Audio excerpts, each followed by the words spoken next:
We are back at it again here with another video with Invest for Tomorrow. To the first time viewers and investors, welcome to the channel. To all subscribers, welcome back. Here we are with the SPY, the S&P 500 index, doing a full transition from bright green bars to red bars so far. And the last piece missing would be white with red borders if the weakness were to continue, right? Now, in today's volatility, our SPY bot sent out a bear indicator at 10:25 a.m. And from that moment forward, outflows crossed the midpoint to the downside, pure weakness there on 42 vision, and put options went up 100% plus within minutes to an hour, guys. If you guys want to receive this clarity and edge of the charts, you can now gain access to it as well. The link is down below in the description to the 42 vision indicator, getting connected over to our bots, and becoming part of a growing community of investors, all looking to learn and grow together by receiving this clarity and edge over the charts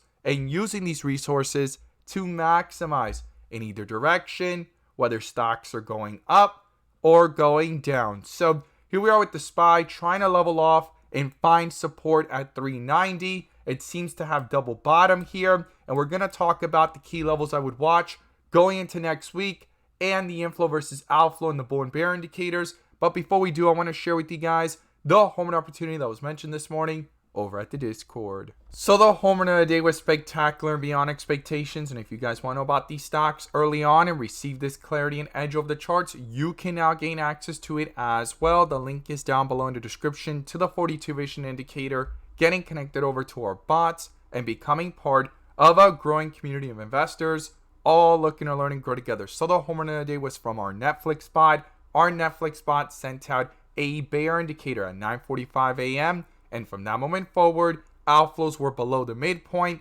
pure weakness there on 42 vision, and put options went up 200% plus within an hour, guys. If you guys want to receive this clarity and edge of the charts, you can now gain access to it as well. The link is down below in the description to the 42 vision indicator, getting connected over to our bots, and we look forward to having you join us, and we strive for opportunities like these every single day.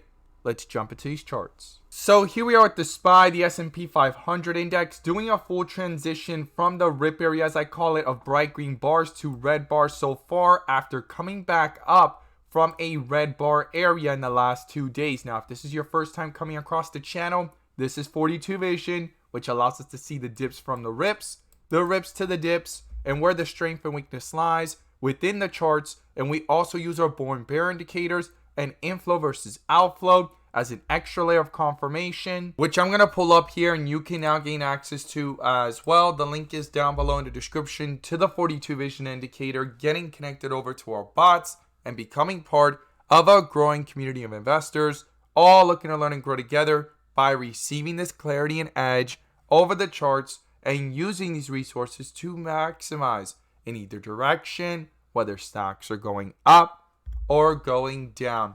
And in today's video, I'm going to pull up the inflow versus outflow indicator, which adds that extra layer of confirmation and gives us that edge within the volatility. So here we are with the SPY sitting under a bear indicator since the pre-market hours, and it rejected that same area where it popped up at 394 2 times after the bell, and things pulled down pretty quickly and outflows started to dominate within that volatility. And that's the time that our SPY bot, as you saw earlier in the video, sent out that notification of the bear indicator and that pure weakness within minutes to an hour, right? And then the rest of the day was choppy and multiple rejections up here at 391.50, and the stock is trying to come back up, which we're going to talk about that in just a moment. And it seems to have double bottom here if this strength can continue, and inflows are now back above on the 30-minute chart. This is going to be critical. This is going to be crucial, and I'm going to break it all down in today's video, what levels I would watch going into Monday. So the first thing is we have the 1 hour chart here with outflows dominating again for the first time since way back here on March 14th, when that bull indicator popped up at 387 and inflows had picked up, and they lasted up to the peak of yesterday at 395 throughout the volatility, right? And now we're back down and we're under a bear indicator again up here at around 392. Even though the stock is trying to curl back up, it's going to be critical for the bulls to cancel this out and get these inflows back up over the midpoint and cross it. Not just pull towards it, but cross it so that strength can start to reflect into the chart pretty quickly, guys. So the 1 hour is critical here. I would not ignore this. This will be crucial. If this bear indicator continues to hold true and these outflows start to pull away from the midpoint, that could quickly start to reflect that weakness into the chart after canceling out this bull indicator and especially starting to test those support levels where it popped up. And it tried holding support today right around that 387, 388 mark. So this is a crucial area to watch and not ignore. Now, in the volatility on the 15-minute, we could see here that inflows cross back over. The bull indicator has not popped up yet, and we've been under a bear indicator since the open at 395.65, and pure weakness all day down towards 388, and the outflows dominated for most of the day, guys. And now we have it that it's trying to bring itself back up. It's going to be crucial for the bulls to pull this even higher, to start reflecting some of that strength into the chart, to possibly cancel out this bear indicator and also roll that strength over into the larger time frame. So what are the key levels I'm watching to the upside and to the downside? Well, the first key level is the supports, right? Because we're under multiple bear indicators on multiple time frames. And in yesterday's video, the support levels that we mentioned, 390 and 388,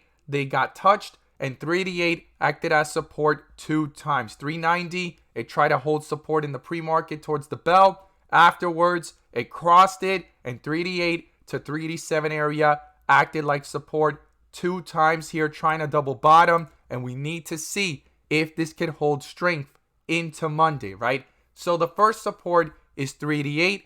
Below that is 385. And below 385, I am watching 383 way back here where things double bottomed on Wednesday, right? And when those inflows first picked up again on the volatility of the 30-minute. And here we are with inflows back above and to the upside. I want to see these inflows pick up, pull away from the midpoint on the 15-minute as well. Cancel out this bear indicator and start reflecting that strength into the chart. And the first resistance that I'm watching to the upside is 393, guys. That is a crucial level. It has been resistance for multiple days and almost 2 weeks now. And we finally broke it yesterday. We're back below it. 393 will be crucial. These inflows need to pick up. And also on the 1 hour, it would be awesome to see these inflows turn from red to green, head towards the midpoint, and if it could cross it, even better to potentially cancel out this bear indicator with a possible bull indicator. I'm going to be watching that into Monday, and it's going to be crucial that these inflows pull away and start reflecting that strength into the chart. And if 393 gets broken through, the next resistance is 396, where the rejection happened, and then above that is 398. And if 398 holds, the next level is that 400 mark, guys. A lot of people have their eyes on it. It's been that psychological level, as the articles state and different experts state. This is just an opinion and perspective alone, not financial advice, but we've looked over it before, and we've actually stated it in different videos and shared it, and we've seen it in the charts that once 400 breaks, the bulls try to reappear and bring things back up. And once it breaks to the downside and breaks below it, the bears try to reappear and make things go even lower. So there's a big fight here between the 390, 400 area again, trying to bounce back from these recent lows of 381, 380 area. But we need to see going into next week. And we also have Jay Powell speaking. So that's going to create even further volatility with the FOMC meeting, in my opinion. I'm going to be watching these levels to the upside and to the downside, the bull and bear indicators, and the inflow versus outflow very carefully. As always, guys, thank you guys so much for watching, and let's make some money.